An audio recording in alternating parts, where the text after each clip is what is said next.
So we source our gemstones by selecting very carefully the finest pieces that are out there. We have over 100 years of expertise in selecting gems, and this is what we bring into our jewelry. The most important part is beauty when it comes to color gemstone. Only the most beautiful gemstones are selected for our jewelry.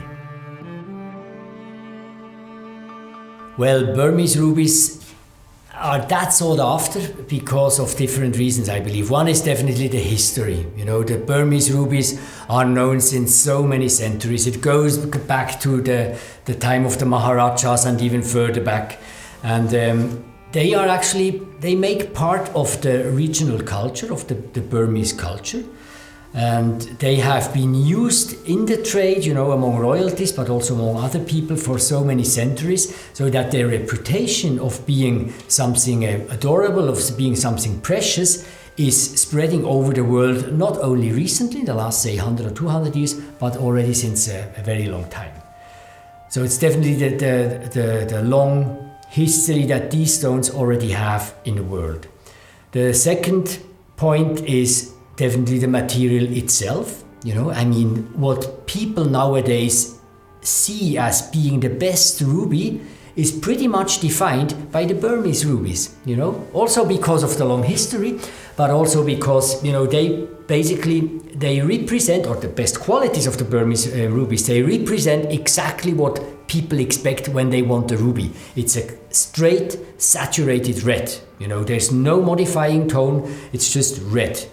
It is this kind of glow that is produced by a combination of fluorescence, you know, which is enabled by a low content of iron and a fairly high content of chromium, in combination with silk. Silk is a type of inclusion formed by minute crystals that are arranged along the crystallographic axis.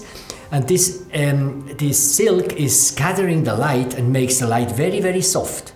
Then, if you look at the ruby in the daylight, the ultraviolet component of the natural daylight is creating this fluorescence. So we have the combination of the silk, the scattering of the light, and this fluorescing warm light on top of the standard red, and this gives it this appearance of inner glow, you know, that was fascinating people since ever. And still nowadays it's not that many other places in the world produce rubies that show a comparable intensity of this inner glow. Yeah, that's basically it. Maybe a third aspect might be the rarity. You know, ruby is still very rare. You know, especially high quality ruby is very rare. People generally might think of diamonds being rare, you know, but this is not that true. You know, compared to rubies, diamonds are pretty abundant. In our gem lab, we have seen top quality diamonds, so D-colored, internally flawless, of impressive size, 100 carat and more. We have seen quite many of them, but in our almost 100 years of history, we have not seen a single ruby that was perfect, that was bigger than maybe 5 or 6 carat. Doesn't exist.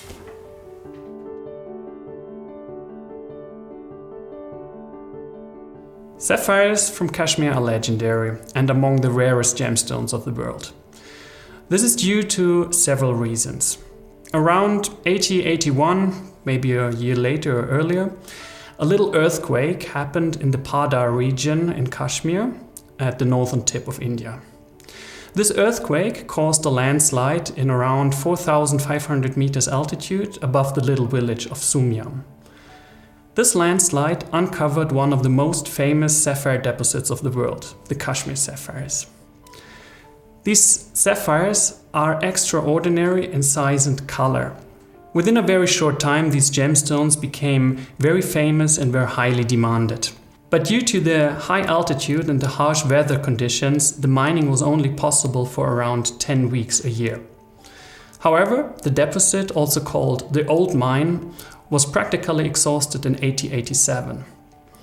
Then just a short time after that, they found a new deposit on the other side of the mountain, which they called the New Mine. But the quality and the size of the gemstones were never as big and nice as the ones from the Old Mine. Also in the 20th century, there were several attempts to reactivate mining in this area, but none of them was successful. These conditions, the extreme location, the short time of the mining, and therefore the limited amount of crystals, are reasons why a sapphire from Kashmir is among the rarest gemstones of the world. But this is only one factor which makes these stones so desirable. The other factor is their sheer beauty. The best Kashmir sapphires possess a bright and highly saturated blue color with a soft and velvety appearance. This velvety appearance is caused by tiny little whitish inclusions, which are arranged in bands alternating with deep blue bands.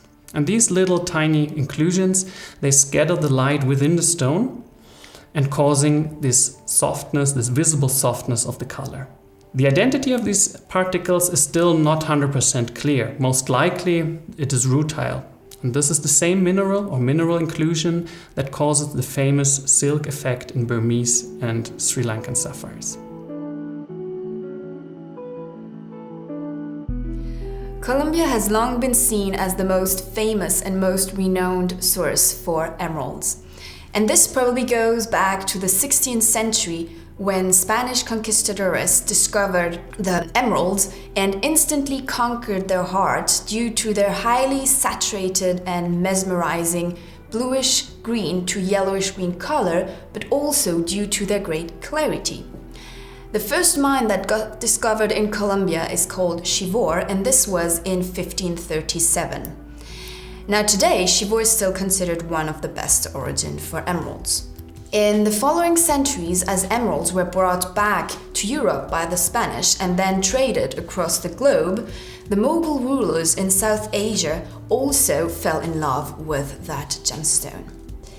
Colombian emeralds were used to create Mughal emerald cups, Mughal carved emerald tablets, but also beautiful pieces of jewelry like Mughal sarpeks, which are head ornaments, for example, or like the very remarkable Mughal emerald necklace exhibited in the Smithsonian Museum. After Egypt, Austria, and Pakistan, which were the three antique sources for emeralds, Colombia is the next oldest origin.